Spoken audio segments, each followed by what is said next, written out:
రేయ్, అమ్మాయిలతో ఆడుకోకరా, దేవుడు క్షమించడు. రే నీకొకటి తెలుసా, మన ఇండియాలో 1000 మంది అబ్బాయిలకి 1033 మంది అమ్మాయిలు ఉన్నారా. ఆ దేవుడు ఇవన్నీ పట్టించుకునేవాడైతే 1000 మంది అబ్బాయిలకి 33 మంది అమ్మాయిల్ని ఎందుకు ఎక్స్ట్రాగా పుట్టించాడు? నా ఎక్స్ లవర్ కలెక్టర్ కూతురు కవిత పెళ్లికి వెళ్ళి భోంచేలేదా? ఆ ఇంజనీర్ కూతురు సీత తన హస్బెండ్ తో హనుమూన్ వెళ్తున్నప్పుడు మనం అందరం వెళ్ళి సెండ్ ఆఫ్ ఇచ్చాంగా, మర్చిపోయారా? వాళ్ళంతా సరేరా, ఇది కమిషనర్ కూతురు కదా. కమిషనర్ కూతురు అయితే కమిషనరా? రైట్ రా, చంపేస్తాను. కమిషనర్ కూతురు నేను సిన్సియర్ గా లవ్ చేస్తానని నీకు తెలుసుగా. మరెందుకు కమిషనర్ కూతురు డైలాగ్ రాసావు అందులో? ఏంటంటే నా థాట్ ప్రాసెస్ మొత్తం పేస్ట్ చేశాను మామా. ముందది మార్చు. తనది డ్రామా అని కూడా చూడదు, నన్ను రాసి రంపాన్ని పెట్టేస్తుంది. అసలు అది పెద్ద గయ్యాలరా బాబు, చచ్చిపోతున్నాను దాంతో. శిల్పా, పొద్దు నుంచి ట్రై చేస్తున్నా, స్విచ్ ఆఫ్ ఎందుకు చేసావు? డ్రామా రిహార్సల్ లో ఉండిపోయాను. నేను ముఖ్యమా రిహార్సల్ ముఖ్యమా? డౌటా? Just answer me. I love you sincerely, deeply, heartfully. ఓకేనా? రేపు నాకు కాల్ పోతే ఏం చేస్తావు? పొద్దునే కాళ్ళు పోతే కీళ్ళిపోతాను. ఏంటిది పోతే? ఓకే, నేనే నిన్ను భుజాల మీద ఎక్కించుకుని లైఫ్ లాంగ్ మోస్తాను. ఇప్పుడు నీ బిడ్డ నేను మోస్తున్నా. దాన్ని ఏంటి బిడ్డ? బిడ్డ ఎప్పుడు? ఆ రోజు వర్షం వచ్చింది అప్పుడు. కన్ఫర్మ్ అవగానే సూసైడ్ ఏంటి చూస్తున్నావు? అలా చూడకు. అలా చూసే నా కొంప ముంచావు. ఒక్క కేసు అని చెప్పి అన్ని. అయినా నా తప్పు కూడా ఉందిలే. అబోర్షన్ చేయించుకుందాం అనుకున్నాను, కానీ మనసు ఒప్పుకోవట్లేదు. ఇప్పుడు నేను ఎలా రియాక్ట్ అవ్వను? నవ్వనా ఏడవనా? ఇడియట్. స్టూపిడ్. నాన్నకు తెలిస్తే ఇద్దరిని కాల్ శిల్ప ఆగు. Shut up. నువ్వేం మాట్లాడుకు. ఇక నుండి నేను చెప్తాను, నువ్వు విను. ఎందుకంటే మోస్తున్నది నేను కదా. ముందు ఇలాంటి అల్లచిల్లర పనులన్నీ మానేసాయి. ఈ జైపూర్లోనో జపాన్లోనో జాబ్ వెతుకు. నా ఎగ్జామ్స్ అవ్వంగానే లేచిపోదాం. మన కెపాసిటీకి జగదాంబ సెంటర్లోనే దొరకదు. చెప్పనట్టు చెప్పాను.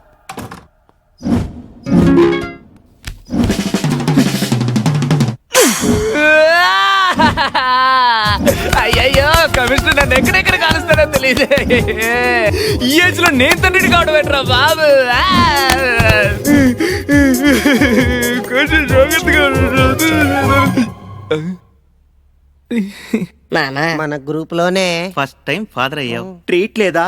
నేను బాధలో ఉన్నాను రా. బాధలో ఉన్నప్పుడేరా మందు కొడతారు. సరే రే కేసు వీటిని తీసుకోరా. బ్రాందీరా. నిన్ను రై ఫోన్ తీరా.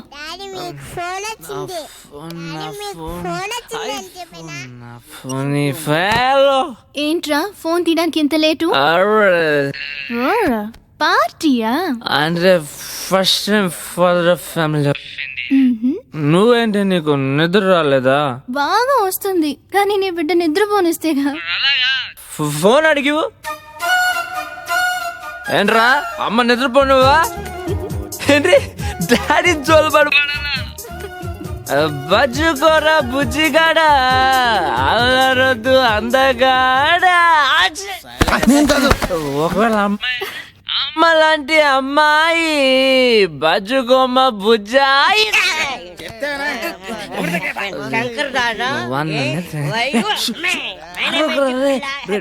బిడ్డ నిద్రపోతుండ్రా.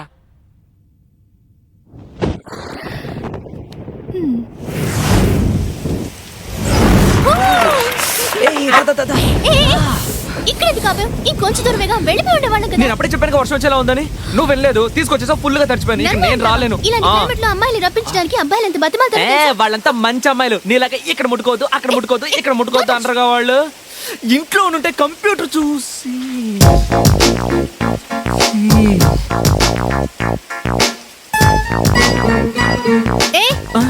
ఇక్కడేం చూస్తున్నావు? ఇప్పుడు అక్కడే చూస్తున్నావు. అంటే హీరోయిన్లు వర్షంలో తడిచి ఒక ప్లేస్ కి వచ్చినప్పుడు ఓ కొట్టంగాడు ఇల్లు కట్టి పెట్టుంటాడు.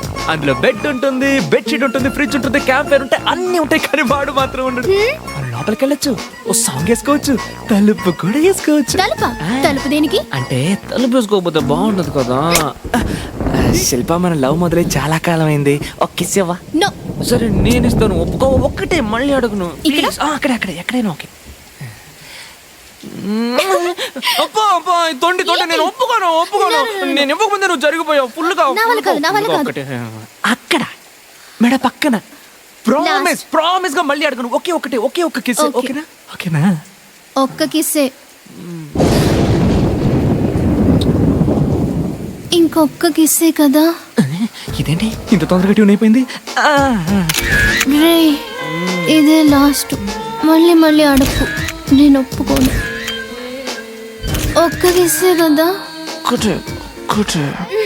ఆపొద్దు. నువ్వు ఆపనివ్వట్లేదే. ఎక్కడికి వద్దు, ఇవన్నీ తప్పు. శిల్పా శిల్పా, ఎంతసేపు నిద్రపోతావే? కింద నీకోసం నాన్నగారు వెయిట్ చేస్తున్నారు. స్నానం చేసి ఈ బట్టలేసుకో. ఏంటి గుడికి వెళ్తున్నామా? అవునవును, త్వరగా రా. ఛ! ఏంటి మీరంతా? మేం రాకి.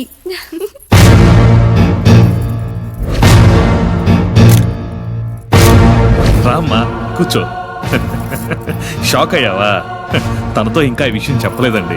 నేనెప్పుడు ఇంతే, వీళ్ళని ప్రతి విషయంలో సర్ప్రైజ్ చేస్తూనే ఉంటాను. అయ్యా తాంబూలాలు మార్చుకోండి.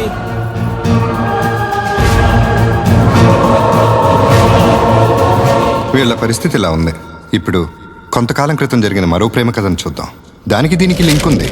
అదేంటో ముందు ముందు మీకే తెలుస్తుంది.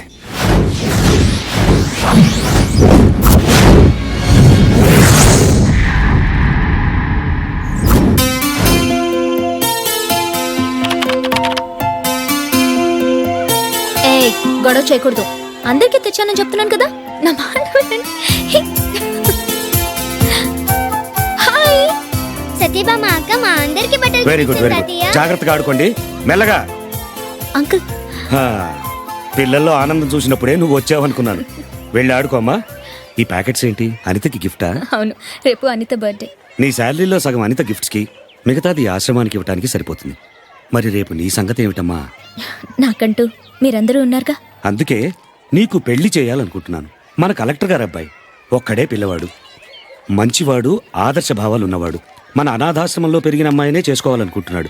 మరి అతనికి నీ ఫోటో పంపించమంటావా? అనిత నా రూమ్మేటే అయినా సొంత చెల్లెల కన్నా ఎక్కువగా చూసుకుంటున్నాను అంకుల్. తన చదువు అవ్వగానే మీరు ఆశించినట్టే పెళ్లి చేసుకుంటాను. వస్తాను అంకుల్. అలాగే.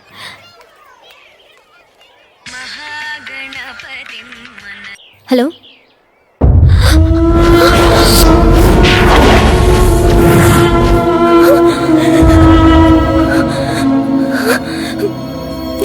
అమ్మా సత్య, సొంత అక్కలా చూసుకున్నావు కదమ్మా. నీకు కూడా చెప్పుకోలేని కష్టం ఏమొచ్చిందో ఏమో దానికి.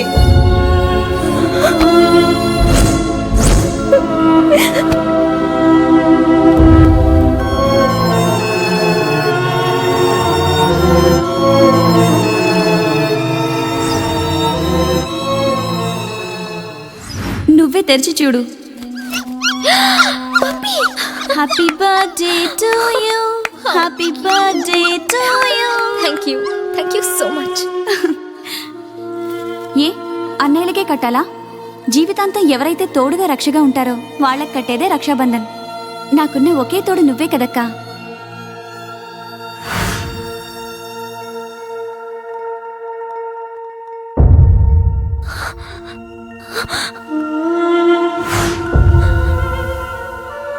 ఎక్కడికి వెళదాం? ఎక్కడికన్నా వెళ్ళిపోతాను, ఇక్కడ మాత్రం ఉండలేను. అక్క అక్క అంటూ నా చుట్టూ తిరిగేదే. మీరిద్దరూ వచ్చిన తర్వాతే ఒట్టి హాస్టల్గా ఉండేది ఒక ఇల్లుగా మారింది. నా మాట విని ఇక్కడే ఉండిపోమ్మా ప్లీజ్. అన్నట్టు మర్చిపోయాను, నీకు లెటర్ వచ్చింది, ఉండిస్తాను.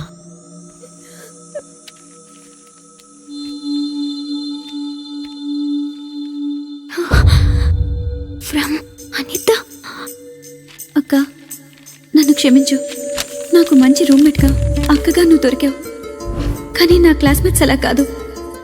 Vizag drug mafia Michael Dandapani కొడుకు డేవిడ్ పాముతో కాటేయించుకొని ఆ విషయాన్ని డ్రగ్లా తలకెక్కించుకునే మృగం. నా ఫ్రెండ్స్ ద్వారా వాడితో నాకు పరిచయం అయింది. జీవితమే చీకటైపోతుందని తెలియక వెలుగులోంచి చీకట్లోకి నడిచాను.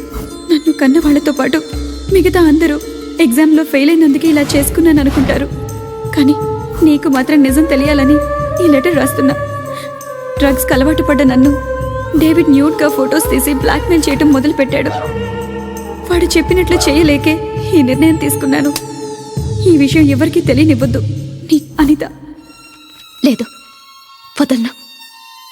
నీలాంటి చావు ఇంకే అమ్మాయికి రాకూడదు. రాకుండా నేను చూస్తాను. ఏమైంది సార్ ఆ కేసు? ఇప్పటిదాకా వివరాలు ఏం చెప్పలేదు. ఎయిర్పోర్ట్లోనా? కేసు గురించా? ఓకే ఓకే, అలాగే సార్, నేను మళ్ళీ ఫోన్ చేస్తాను. సార్ ఎయిర్పోర్ట్ అన్నాడు.